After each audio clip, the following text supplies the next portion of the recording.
y surge aquí en San Juan de la Maguana. Cualquier cosa que yo he sido surgió en San Juan de la Maguana. El músico que soy, el escritor que soy, mis primeros pasos y mis intenciones surgieron aquí.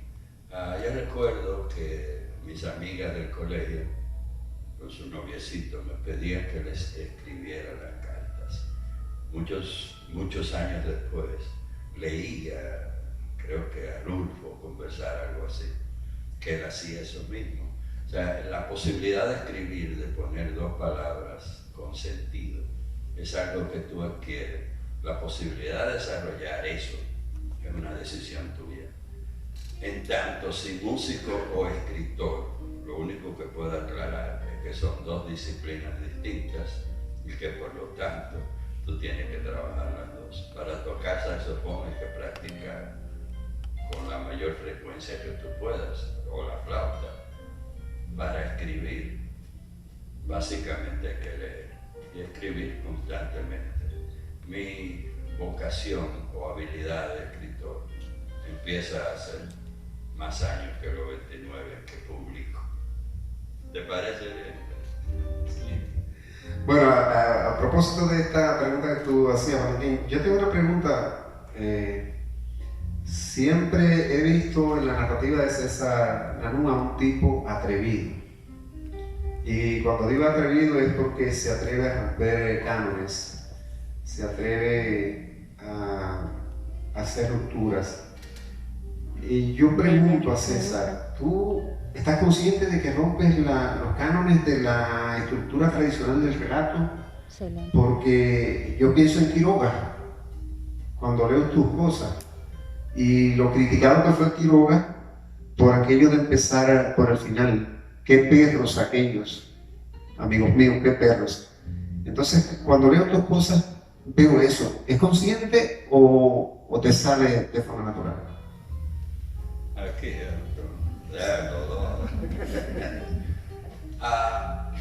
es consciente y no lo es. Algún maestro, maestra que tuve en alguna parte de mi educación, digamos que académica, me dijo: apréndetelo todo y luego olvida. Aprende bien todo lo que tú vas a hacer y luego olvídalo. Sin embargo, el detalle de olvidar es un mero hecho de que queda en tu subconsciente. Claro que he leído a Quiroga, claro que fue un rompedor, como decimos ahora. Lo fue vos también, lo fue Cortázar, lo ha sido cualquier escritor con suficientes elementos dentro de su cabeza como para hacerlo. Cuando tú empiezas un cuento señalándole al lector el final de ese cuento, recuerdo una frase de uno de mis cuentos: la muerte lo sorprendió despierto. Todo lo que tú tienes de frente, ya tú le dijiste al lector que ese tipo va a morir. Todo lo que tú tienes de frente es ¿cómo decirlo? Un trabajo tuyo para hacerle creer al lector que eso no va a pasar. Y al final pasa. Y cuando pasa que el tipo muere, como tú se lo dijiste al principio, la persona dice: no es posible. Otra cosa, es un reto que te da a ti mismo. Es una forma de romper y no lo es. Es una forma de aceptar la ley de atrás para adelante. Lo han hecho muchos escritores, no me sucede a mí. De manera que sí conozco la ley, de manera que solo si conozco la ley puedo violarla. Muy bien. Yo creo que esa respuesta merece un aplauso. Mire, señores, qué bueno que podemos juntarnos nuevamente. Dicho sea de paso, me encanta esta forma de presentar los escritores. Que podamos volver a la hermandad en un salón como este, un poquito distanciado, ¿verdad?, en los bancos, en los asientos. Pero yo estoy muy contento con estas cosas a las que poco a poco estamos volviendo, después de más de un año trancado. No ha sido fácil, pero volvemos. César, en estas narraciones recientes es un libro variado. Hay microrelatos, hay poemas, hay cuentos un poco más largos. ¿Por qué esa estrategia diversa en un libro tan variada? ¿A qué se debe esa elección que hace el escritor César Nannún? Perfecto, veamos. Narraciones recientes no se llama cuentos recientes, sino narraciones, porque no solo abandono el cuadraje de manejar un cuento, que sí lo conozco y sé que cuando lo que hago es narrar y no contar en el sentido literario de la palabra, debo diferenciar. En este libro, todo mi interés fue revivir al cuentero. Aquí le decimos cuentista, tigre que hace mucho cuento, o la persona que se para y te dice una historia, sea real o no lo sea, y tú lo sigues sin dejar de escucharlo nunca. En este libro lo que he hecho es narrar casi siempre en primera persona, como si le estuviera contando al lector un hecho. Son varios hechos aquí, yo no se lo voy a describir. No son poemas, mi hermano, son versos, meros versos, que tienen un oficio, el de separar un cuento del otro. Decía Bosch, y con muchísima razón, escribir un buen cuento, un buen libro de cuentos, es, según mi experiencia, más difícil que escribir una buena novela.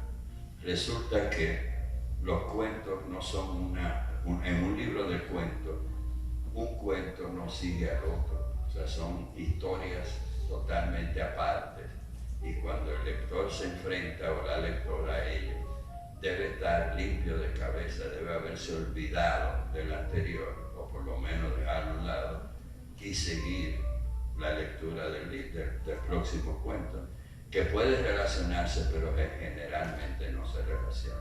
La función de los versos es esa. Te doy un verso con algún sentido, entonces ya te olvidaste de eso, vamos a empezar el otro. He usado varias técnicas. En una de ellas me he agarrado, en alguno de los libros me he agarrado de mi habilidad fotográfica y pongo fotos entre cuentos, que no tienen nada que ver con el cuento que va como el cuento que viene, como los versos, sino con el único oficio de distraer la atención del lector de lo que acaba de leer. Eso es lo que hay. Muy bien.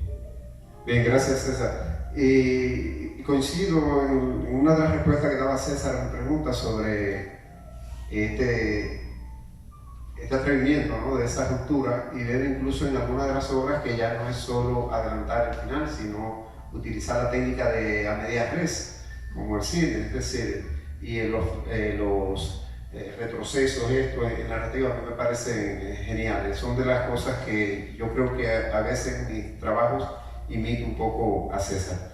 Ahora, César lo que sí sabe es que yo no puedo dejar de hablar aquí de un tema, ya le está riendo, él sabe por qué. Yo quiero que César me diga, después de tener narraciones recientes con estas obras interesantísimas, si Macaco es la obra o es una obra en tu trabajo. Y si hay una relación con esta parte de lo que encuentro aquí en narraciones recientes. No entendí bien la pregunta. Macaco.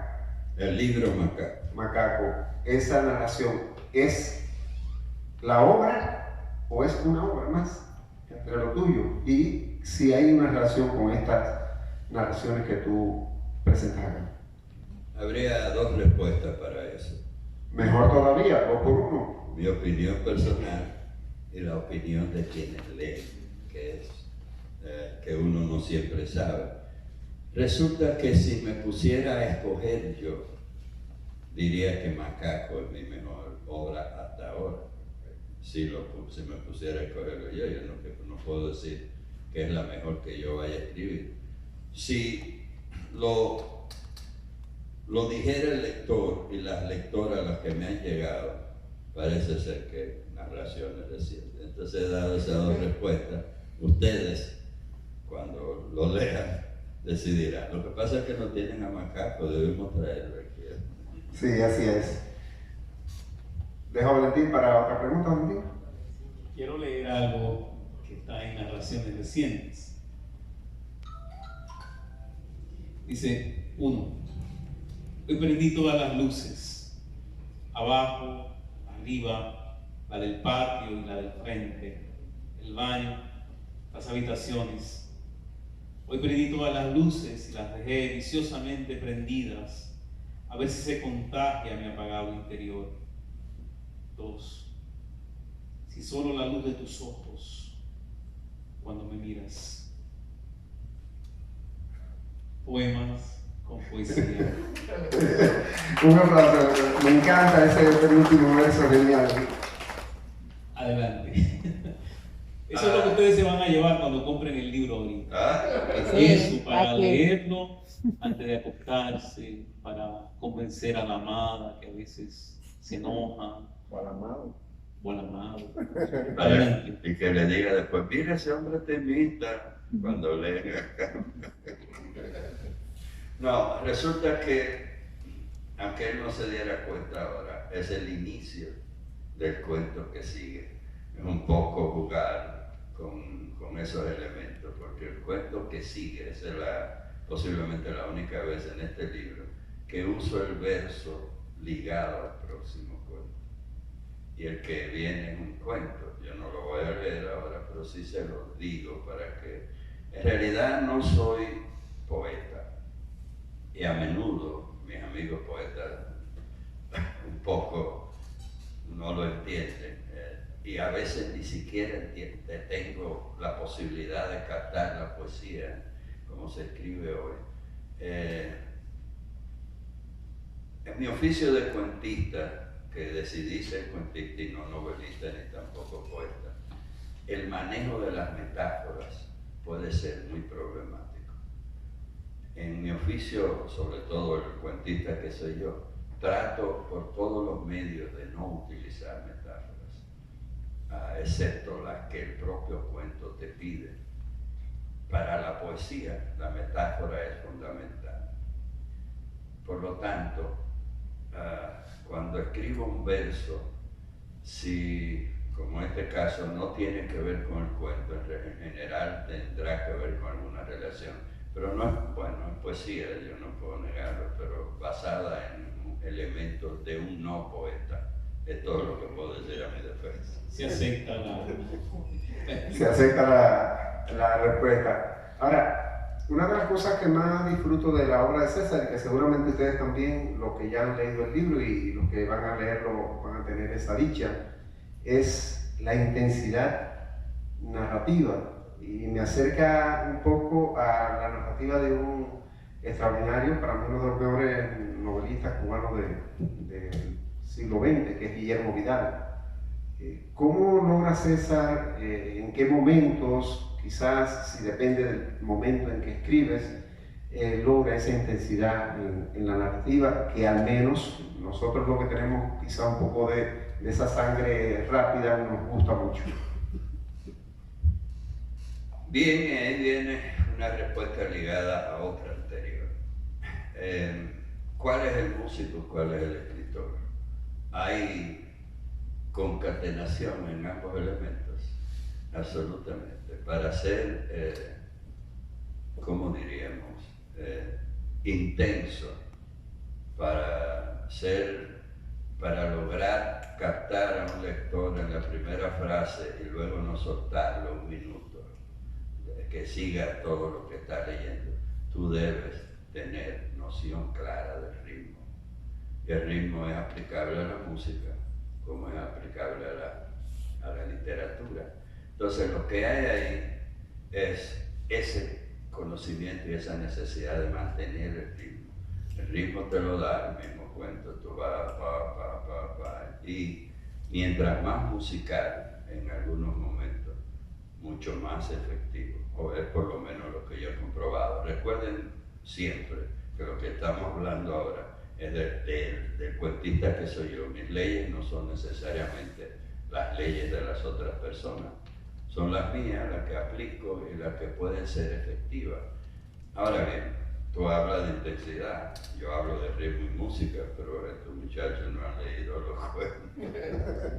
Ya lo leerán. Sí, yo creo que aquí, como en otros libros de César Nannún, y al leer el libro, lo pude comprobar, hay un requisito para este tiempo en los cuentos. Y lo que César está haciendo no es nuevo, o sea, una mezcla ahí, ¿verdad?, de varias cosas, y ese acompañamiento, fíjense cómo él con los dedos habla de su forma de hacerlo, es músico, ¿no? Y existe ese ritmo, pero también se da en los cuentos de César una marcada búsqueda de ese humor que está en él. O sea, el César contándose, porque yo no solo voy a preguntar así, pero César está en los cuentos, César está en sus cuentos, está en las batallas. De hecho, en la biografía que yo leía, y luego entonces leyendo algunos de sus cuentos, es en gran medida eso, uno se cuenta, y qué maravilloso es contarse. César, hablando de humor, y como tú lees tan bien, yo quiero que tú leas este cuento, la petición que te estoy haciendo. Para todos ustedes, eso es lo que le vamos a dar una especie como de dulcito. Cuando usted Ya yo sé cuál es. Por Ya yo la sé cuál parada es. allá de Ocoa, el tipo que vende dulce le da un pedacito de dulce para que usted compre el dulce. Entonces César va a leer El Patriota. Ese mismo. Adelante, César. El patriota, cuando estuvo frente al pelotón de fusilamiento, no se podía mantener en pie. No era miedo alguna, aunque alguien pudo haberlo pensado. Se estaba cagando. Digo, cagándose de verdad. El chao no le había caído bien y le retumbaba el estómago. Me estoy cagando, voció.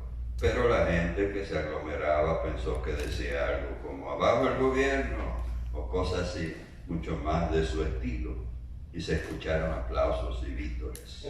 Sin embargo, era menos glamoroso y sí vergonzoso. Visto el asunto, la urgencia del asunto, no podría controlarse, lo sabía. Así que decidió despreocuparse, asumir su realidad. Se desfondó con un acompañado de un peo bien sonoro. La materia hedionda buscó camino entre los pantalones. Vamos a ver. Y pisó suelo, saliendo por ambas piernas. El oficial jefe del pelotón, el más cercano, huyó aqueado. Los demás de la milicia, cuando les llegó, también huyeron entre exclamaciones no reproducibles. La gente, absolutamente confundida, no atinó a reaccionar de inmediato. Lo que procedía era romper el cerco y liberar a tan grande patriota. Finalmente se logró, tapándose la nariz. Eso sí. Un aplauso para hacer una de las cosas extraordinarias de este libro que todos ustedes podrían llevar esta noche y por supuesto degustar. Yo tengo una última pregunta para este momento de intercambio con César Nannún. Para mí todo un premio en este sábado extraordinario. Y es acerca de algo de lo que más hablamos las personas que escribimos, y es de la construcción de los personajes. Para las personas que están aquí, que hay muchos que yo sé que escriben y otros que quieren escribir, ¿cómo César logra y bajo qué parámetros, si existe alguno, construir esos personajes para que puedan hilvanarse con una trama tan, a veces, yo diría, tan loca? Bien, crear personajes y los diálogos, los nombres de los personajes, son de las cosas más difíciles a la hora de narrar. Tú creas un personaje y ese personaje tuyo es un bombero. Cuando dice una frase, no puede ser un policía, es un bombero. Por lo tanto, tú estás obligado a estudiar cómo habla un bombero. pues tú estás creando ese personaje creyendo que tú eres el Superman de la cosa, pero el personaje ya trae su personalidad y eso tú debes respetarlo. Alguien dijo, posiblemente Osho, Quiroga, cualquiera de ellos, que la acción debía sustituir el darle vuelta a un asunto. La mayoría de mis personajes, ni siquiera el patriota, tienen nombre. Su accionar los identifica. Y yo no digo si tienen 20 años o 25, si tienen barba, si los ojos, tal cosa, que es muy propio de las novelas y también de los cuentos eventualmente.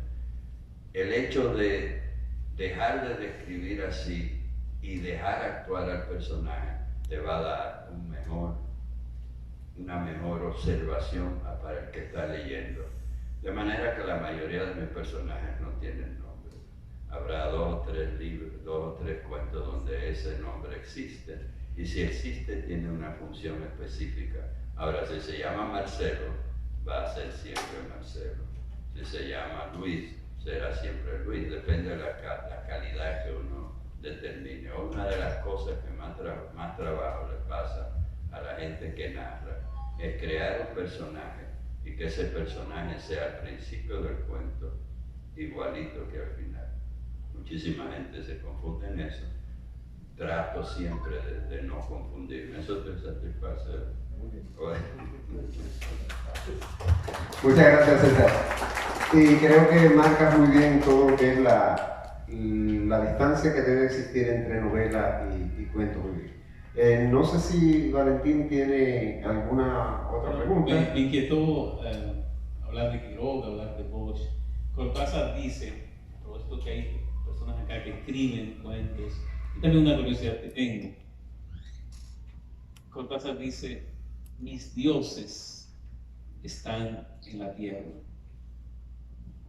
hablando de sus referentes. ¿Cuáles son los dioses de la tierra de César Nannini? Te voy a decir otra cosa que dijo Cortázar, lo que demostró. Bosch nos decía a nosotros, un buen tema es un buen cuento. Si tú trabajas un buen tema, te va a dar un buen cuento. Cortázar demostró que el tema puede ser cualquiera, que el bueno es quien lo escribe, que lo que es bueno es el oficio. Naturalmente Bosch era las dos cosas, agarraba un tema y era un soberano escritor. Cortázar escribe un cuento sobre una persona poniéndose un abrigo y escribe 10 páginas describiendo nada más cómo el tipo se mete el pullover, le llaman ellos, con la cabeza, y cómo al sacar la mano, entonces la mano se le engrifa y se crea de la nada una realidad que solo puede crear un escritor con mucha propiedad. Entonces, claro que los dioses de Cortázar estaban en la tierra. A veces no hace falta más dioses que los de la tierra.